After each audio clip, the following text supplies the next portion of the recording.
तो एक छोटी-सी जर्नी के लिए, एक डिपार्चर के लिए, एक डेस्टिनेशन के लिए अगर हम इतना कुछ प्लान कर रहे हैं, तो अपने करियर के लिए क्यों ना करें? बिल्कुल। उसके साथ-साथ उसको ये भी समझने की ज़रूरत है कि मेरे इंटरेस्ट क्या है? मेरी पर्सनैलिटी क्या है? The student and that report is a total reflection of the student's personality, its aptitude, its subject interest and course interest. आप उस रिपोर्ट को बोल सकते हैं करियर कुंडली। 10th क्लास के स्टूडेंट को जनरली इतनी प्रॉब्लम होती है ना, क्योंकि पेरेंट्स को कंफ्यूजन होती है। तो ये 4 फील्ड है, आप इसको ऐसा लगा सकते हैं कि स्टूडेंट एक चौराहे के बीच में खड़ा है और उसके पास जाने के लिए 4 रास्ते हैं, उसको ये समझ में नहीं आ रहा कि मुझे कहाँ जाना चाहिए। We have more than 151 courses, undergraduation courses after 12th class. Okay, नमस्कार। आज मैं आपको मिलवाने जा रही हूँ एक बहुत ही मशहूर करियर काउंसलर से, जिन्होंने अपने 16 साल के लंबे करियर में अपनी कंपनी करियर जानू के थ्रू लगभग 30,000 बच्चों की अपना एक भविष्य निर्माण करने में मदद की है। तो please welcome doctor Mohit Bansal. नमस्कार Mohit ji, welcome to B Magnet. Thank you so much ma'am. तो मोहित जी, सबसे पहले तो ये बताइए कि करियर काउंसलिंग क्यों इम्पोर्टेंट है और ये लाइफ के किस स्टेज पर बच्चों को लेनी चाहिए? बिल्कुल मैम, अच्छा क्वेश्चन है and I would like to answer this question through an practical example. Sure.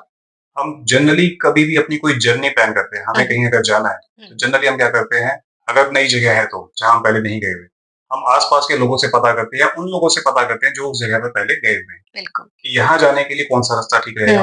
ये छोटा रास्ता है, वो छोटा रास्ता है, वो बड़ा रास्ता रहेगा या उसमें जाम ज्यादा तो नहीं मिलेगा। तो जनरली हमारे इस तरह के क्वेश्चन होते हैं and after that we plan our journey. और जर्नी स्टार्ट करने से पहले हम आजकल टेक्नोलॉजी का भी यूज करते हैं जिसको गूगल मैप बोलते हैं। बिल्कुल। गूगल मैप में हम ये एस्टिमेट कर देते हैं कि अगर हमारी जर्नी कितने बजे यहाँ से स्टार्ट हुई है तो हम कितने बजे तक वहां पहुंच जाएंगे and according to that we hire transportation, public transport लेना है या ये लेना है। तो एक छोटी सी जर्नी के लिए, एक डिपार्चर के लिए, एक डेस्टिनेशन के लिए अगर हम इतना कुछ प्लान कर रहे हैं तो अपने करियर के लिए क्यों ना करें? बिल्कुल। तो career counselling is required at each stage of the career, चाहे आपकी 6 क्लास स्कूलिंग में ना हो, 8 क्लास हो, 10th क्लास हो, 12th क्लास हो या आपकी ग्रेजुएशन या पोस्ट ग्रेजुएशन ही क्यों ना हो। Career counselling is required and essential on the each stage of the career. तो जब बच्चे आपके पास करियर काउंसलिंग के लिए आते हैं, तो वो क्या श्योर होते हैं कि उन्हें क्या कैसे करना है आगे? उन्हें अपने स्ट्रेंथ्स और वीकनेसेस का ऑलरेडी पता होता है या फिर आप उनका कोई किसी टूल से उनको जज करते हैं कि उनका इंक्लिनेशन किस तरफ है? जनरली 99% स्टूडेंट्स को अपनी स्ट्रेंथ और वीकनेसेस को लेकर कंफ्यूजन होती है। ओके। और सबसे इंपॉर्टेंट चीज आती है स्ट्रेंथ और वीकनेस के साथ एक जो वर्ड जुड़ा हुआ है एप्टीट्यूड। पहले हमें ये समझना चाहिए कि एप्टीट्यूड का मतलब क्या होता है और कितनी तरह के एप्टीट्यूड होते हैं। 90% स्टूडेंट्स और पेरेंट्स को एप्टीट्यूड का मतलब को लेकर बड़ी कंफ्यूजन होती है कि हमारा एप्टीट्यूड स्ट्रॉन्ग है तो हम ये कर सकते हैं, हमारा एप्टीट्यूड स्ट्रॉन्ग है तो हम वो कर सकते हैं। बट एप्टीट्यूड भी अलग अलग तरह के हैं। What I tell you the meaning of aptitude. Aptitude means that ability to do something और एबिलिटी टू लर्न समथिंग। आपकी सीखने की क्षमता या कुछ करने की क्षमता, दैट इज योर एप्टीट्यूड। अब वो एप्टीट्यूड भी अलग अलग तरह के, जैसे एग्जांपल के लिए aptitude can be verbal, aptitude can be language, aptitude can be numerical और mathematics, aptitude can be space, machine और यू कैन से लॉजिकल और रीजनिंग। हर स्टूडेंट की अपनी अपनी स्ट्रेंथ या वीकनेस होती है इन सारे सब्जेक्ट्स या इन सारे एरियाज को लेकर। Right. So first student need to learn और रिकॉग्नाइज कि इन 7-8 एबिलिटीज में से या 7-8 एप्टीट्यूड में से मेरा एप्टीट्यूड किसमें स्ट्रॉन्ग है। उसके साथ साथ उसको ये भी समझने की जरूरत है कि मेरे इंटरेस्ट क्या है, मेरी पर्सनैलिटी क्या है। एप्टीट्यूड के साथ साथ ये चीजें भी जरूरी है। और इन सब चीजों को लेकर अगर एक स्टूडेंट कंफ्यूज है तो again career counsellor is the best person to recognise the aptitude और सब्जेक्ट इंटरेस्ट और personality of that student. Right. और अगर स्टूडेंट को, अगर वो काउंसलर को भी कहीं कंफ्यूजन है तो उसके लिए भी एक टूल होता है जिसको बोलते हैं साइकोमेट्रिक टेस्ट। ओके। मैं इसको भी एक एग्जांपल के लिए एग्जांपल के साथ एक्सप्लेन करना चाहूंगा। एक प्रैक्टिकल एग्जांपल है जो जनरली हम सबके साथ होता है कि हमें अगर कोई भी फिजिकल प्रॉब्लम है तो जनरली हम एक डॉक्टर को कंसल्ट करते हैं। बिल्कुल। हम डॉक्टर के पास जाते हैं और डॉक्टर को अपने सिम्टम्स बताते हैं और डॉक्टर अपने एक्सपीरियंस के अकॉर्डिंग, उन सिम्टम्स के अकॉर्डिंग एक बीमारी जज करता है कि आपको ये प्रॉब्लम है और इसका ये एक सॉल्यूशन हो सकता है। अगर वो 1% भी कहीं कंफ्यूज्ड है, कहीं लगता है कि ये बात पर कॉन्फिडेंस नहीं है, तो जनरली वो टेस्ट सजेस्ट करता है। या तो आप एमआरआई टेस्ट करा सकते हैं या सीटी स्कैन टेस्ट करा सकते हैं या फिर आप ब्लड टेस्ट करा सकते हैं, यूरिन टेस्ट करा सकते हैं। तो जैसी प्रॉब्लम है उस प्रॉब्लम के अकॉर्डिंग वो टेस्ट सजेस्ट करते हैं and we get the report of that test. Generally doctor report को देखता है और उसके बाद वो कंक्लूड करता है कि मैंने अपने एक्सपीरियंस के हिसाब से जो प्रॉब्लम डिटेक्ट की थी, ये प्रॉब्लम वही है या कुछ और है। एंड आफ्टर दैट रिपोर्ट वो डॉक्टर कॉन्फिडेंट हो जाता है कि अब मुझे इस पेशेंट का ट्रीटमेंट इस तरीके से करना है। Same is the psychometric test.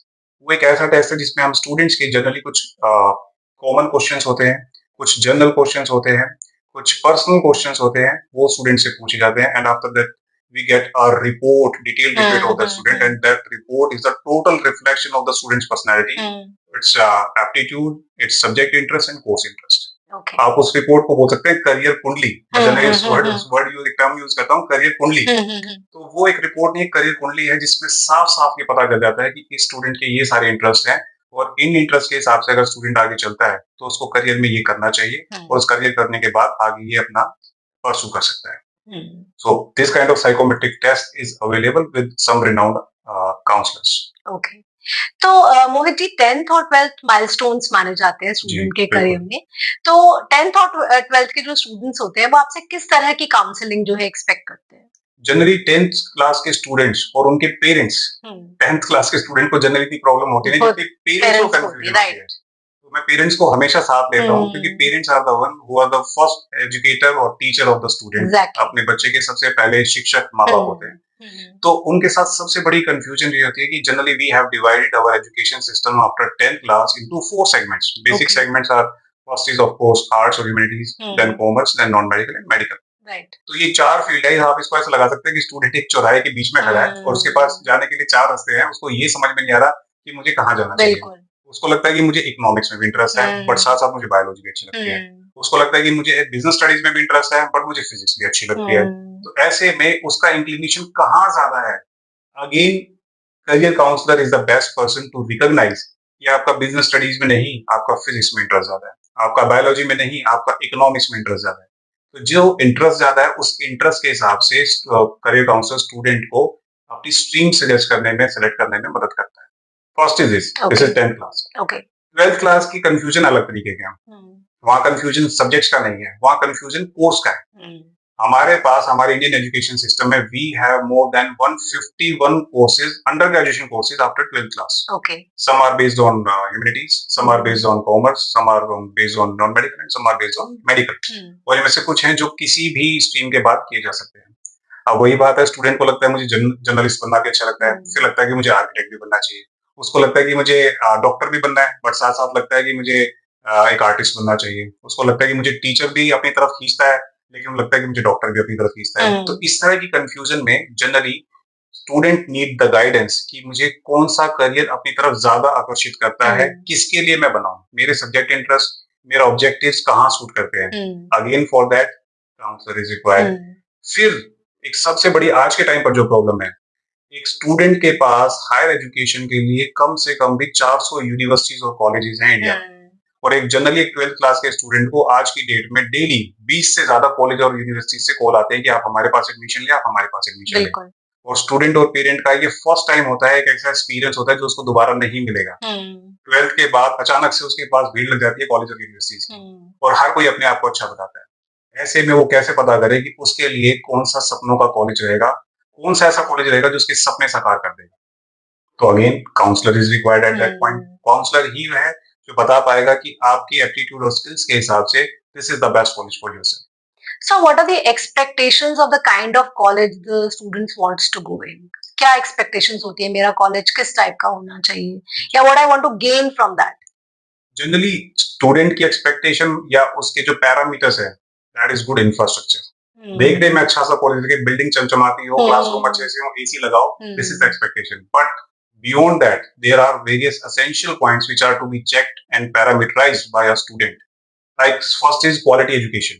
कोई कॉलेज या यूनिवर्सिटी क्वालिटी एजुकेशन दे रहा है नहीं दे रहा, this is to be check. जनरली स्टूडेंट या पेरेंट इस चीज में लैग कर जाते हैं। Second one is job placement. क्या वो कॉलेज एक्चुअल में स्टूडेंट्स को अच्छी खासी जॉब प्लेसमेंट अपॉर्चुनिटीज दे रहा है नहीं दे रहा, this is to be check. और क्वेश्चन सबसे बड़ा ये बनता है कि ये चेक कैसे करें। Right, exactly. Again career counselling is required. वो काउंसलर ही है जो स्टूडेंट को बता पाता है कि आप इस तरह से प्लेसमेंट चेक कर सकते हैं, या वो डायरेक्टली भी स्टूडेंट को बता पाता है कि हाँ इस कॉलेज की प्लेसमेंट इतनी है, इस कॉलेज की प्लेसमेंट पैकेज इतनी है, क्वालिटी एजुकेशन है या नहीं। तो is there any way for the student और the parent to check himself? Yes, there are ways. Quality education like first parameter I told you, आप स्टूडेंट को बोलें, आप पेरेंट को बोलें कि आप पर्सनली विजिट करें। एक स्टूडेंट और पेरेंट को एडमिशन लेने से पहले कम से कम 7-8 कॉलेज और यूनिवर्सिटीज में विजिट करना चाहिए। पहले अपनी लिस्ट डाउन कर लें और लिस्ट में अपने कॉलेज और यूनिवर्सिटी के नाम लिखें जहाँ पर एडमिशन लेना चाहते हैं और वहाँ फिजिकली जाएं and they get it checked by the students of that college कि आप यहाँ से पढ़ रहे हैं, आप बताइए आपको यहाँ से पढ़ने में सेटिस्फेक्शन है नहीं है, टीचर्स अच्छे हैं नहीं है, क्वालिटी एजुकेशन है नहीं है, स्टैंडर्ड्स हैं या नहीं है। And I always recommend a student that get the feedback from a student who is academically sound. जो अपने करियर के लिए चिंतित है, जो अपने एकेडमिक्स के लिए चिंतित है, आपको हमेशा उस स्टूडेंट से फीडबैक लेना चाहिए because that student is the perfect student to give the feedback. वो आपको हमेशा जेन्युइन फीडबैक देगा।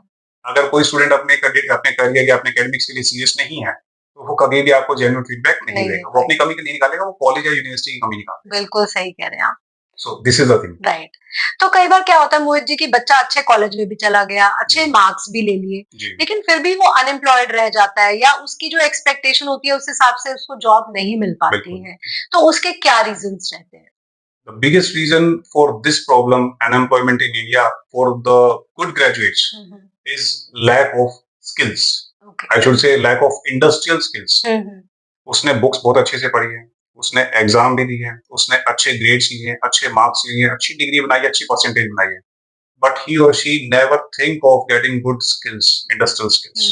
उसको पता ही नहीं इसका मतलब, उसको लगता है कि मैंने बस सब्जेक्ट क्लियर कर लिए, this is what I need to do in 3 और 4 years ऑफ ग्रेजुएशन, बस इतना ही करना होता है और मुझे अच्छी खासी जॉब मिल जाएगी। जो कॉलेज करा रहा है वही स्किल्स परफेक्ट है। बस that is only the part of knowledge. 90% of the student in India does not know the meaning, the difference between knowledge and skills. उनको लगता है जो हमने पढ़ा है वही स्किल है, वही नॉलेज है। बट I always say कि skill is the implementation of knowledge. आपने जो पढ़ा है अगर आप उसको इम्प्लीमेंट नहीं कर सकते then you are only a graduate and you need to be a industry ready graduate. मैं ये टर्म जनरली स्टूडेंट्स को समझाता हूँ कि you should be industry ready graduate, you are only graduate.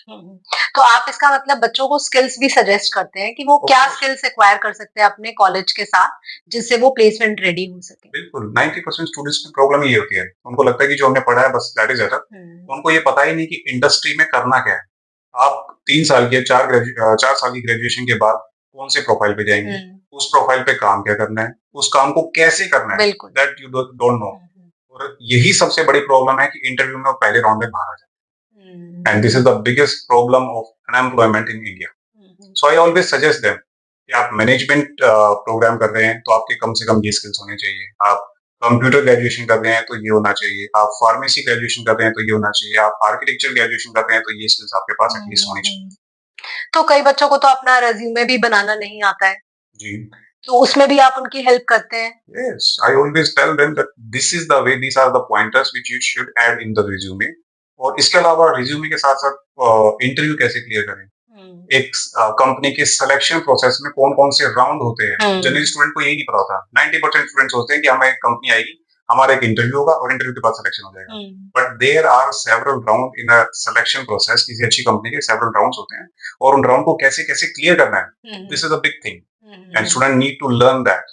उसको ग्रुप डिस्कशन कैसे क्लियर करना है, उसको एचआर राउंड कैसे क्लियर करना है, एचआर के साथ डिप्लोमेटिक बातें कैसे करनी है, कैसे उससे अच्छे पैकेज के लिए हाँ करानी है, कैसे अपना रिज्यूम सेलेक्ट कराना है और कैसे टेक्निकल राउंड क्लियर करने हैं, वो सारी बातें इसमें। तो ये तो हुई अगर कोई जॉब करना चाहता है, अगर कोई एंटरप्रेन्योर बनना चाहता है तो क्या उसकी भी आप मदद करते हैं? बिल्कुल, उसके लिए स्किल सेट अलग है। पहले student should be business minded. पहले तो ये चेक करना होगा, are you really a business minded और not, have you ever experienced of doing any business, और किसी दूसरे के बिजनेस को संभालने का आपके पास कोई एक्सपीरियंस है क्या, या पेरेंटल बिजनेस हो, क्या कोई पेरेंटल बिजनेस हो, आपके पास स्किल्स हो, then you should go for the entrepreneurship. आप ऐसे नहीं कि आपने ग्रेजुएशन कर ली, बहुत सारे 50 सब्जेक्ट्स क्लियर कर लिए और आपको लगता है कि I can be entrepreneur, this is not like that.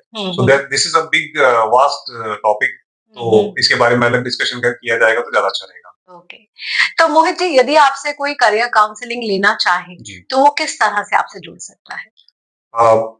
My website is there, careerjano.com is my website. Okay. And that website has a column contact. My contact detail, my email ID, my phone number is also given in that website. तो student मुझे call कर सकते हैं या मुझे WhatsApp कर सकते हैं या मुझे मेल लिख सकते हैं, so they can contact me anytime and they can have the appointment to meet me personally. इसके साथ साथ संडेज को 3 to 5 I generally used to sit in महाराजा अगर सिंह भवन in sector 14 सोनीपत, तो मैं वहां बैठता हूँ और स्टूडेंट्स को काउंसिल करता हूँ। So any student want to meet me over there, they can contact me and can schedule their appointment to meet me personally. Okay, तो मोहित जी, जो पेरेंट्स और जो बच्चे हमारा इंटरव्यू देख रहे हैं, जी। क्या आप उनको क्या मैसेज देंगे?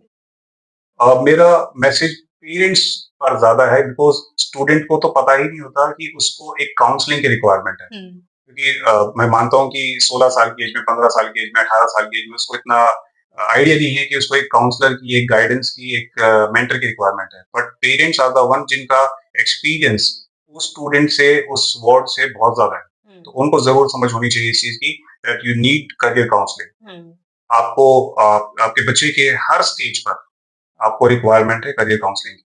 जैसे मैंने एग्जांपल लिया था कि हम डॉक्टर्स के पास जाते हैं। हुँ, तो जब भी हमें थोड़ा-सा भी डाउट लगे कि हमें हमारे बच्चे का करियर आगे ठीक से नहीं बढ़ रहा है, उसकी एजुकेशन ठीक से नहीं चल रही है या उसके इंटरेस्ट बार-बार चेंज हो रहे हैं, then you should really get it checked through a career counsellor. आपको बार-बार मिलना चाहिए। आई शुड से कि आपको कम से कम एक बार 6th क्लास के बाद, फिर 8th क्लास के बाद, फिर 10th के बाद और एक बार 12th के बाद। एक बार करियर काउंसलर से ज़रूर सलाह लेनी चाहिए, ताकि आपके बच्चे का करियर सही डायरेक्शन में आगे बढ़ सके। ओके। तो मोहित जी, बहुत ही यूज़फुल बातें आपने जी, बच्चों और थैंक यू पेरेंट्स सो के मच लिए मैम, बताई। Please ma'am. Thank you for being on be magnetic. Thank you. Thank you.